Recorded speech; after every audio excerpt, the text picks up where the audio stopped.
দাগনভূঞা থানার রাজাপুর ইউনিয়নের পূর্ব রামনারায়ণপুর গ্রামের খান এগ্রো নামক একটা খামার থেকে 21টা গরুর খামারিদেরকে জিম্মি করে চোরেরা, অজ্ঞাতনামা চোরেরা চুরি করে নিয়ে যায়।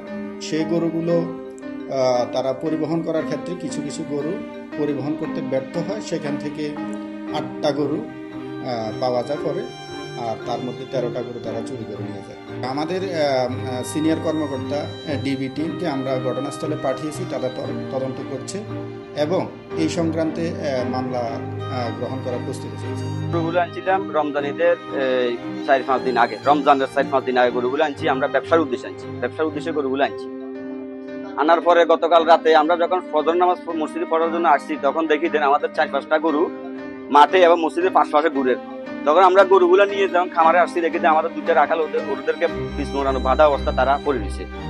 এখন আসছি দেখি যে আমরা 8টা গরু পাইছি, 8টা গরু আর 13টা গরু নাই। যার বর্তমান 13টা গরুর মূল্য প্রায় 22 থেকে 25 লক্ষ টাকা। রাত্রে আনুমানিক 2:30-3টার দিকে আমার এখান থেকে 13টা গরু চুরি হয়ে গেছে। আমি বিভিন্ন ব্যাংক থেকে লোন নিতে মনে করি আপনার 28-30 লাখ টাকা আমার লোন হয়ে গেছে। এখন আমার গরুটা নিয়ে গেছে। পুলিশ প্রশাসন যদি আমাদের পাশে থাকে তাহলে আমরা তো মনে করেন এটা পাওয়ার একটা আশঙ্কা আছে। এভাবে দান দেয়া না করি কিভাবে আমরা এটা কিভাবে পরিশোধ করবো? মানুষকে এভাবে কি বুঝ দিব ভাই? কিছু আছে পাওনাদার, কিছু আছে ব্যাংকের টাকা, কার বুঝ কাকে দিব? সময় আমি জেল দিছি, আমার গোশ সরাইছি, আমি তো বাইরে কাজ করি, কাজ করি না। বাদে আপনার আমরা ঘুম গেছি এনে কতক্ষণ ওরে আমার এই লুঙ্গি মাথা বান্ধা লাইছে, মুখ বান্ধা লাইছে, ঠ্যাং বান্ধা লাইছে, বান্ধে হাতে আমরা মাইর করছি। আমার কোথায় চুরি জমা করিয়া লাগবে মানে তুই রাউরিস না, আমার সিট করে হারাইছে, আমার ছেলেরা সিট করে হালাই দিছি। হালাই দিয়ে কানে হুনতে আছি তাড়াতাড়ি গরু সার বা তাড়াতাড়ি আপনার গরু নিচ্ছে। আমরা তো সকালে তারাই আমরা বলছি মালিক।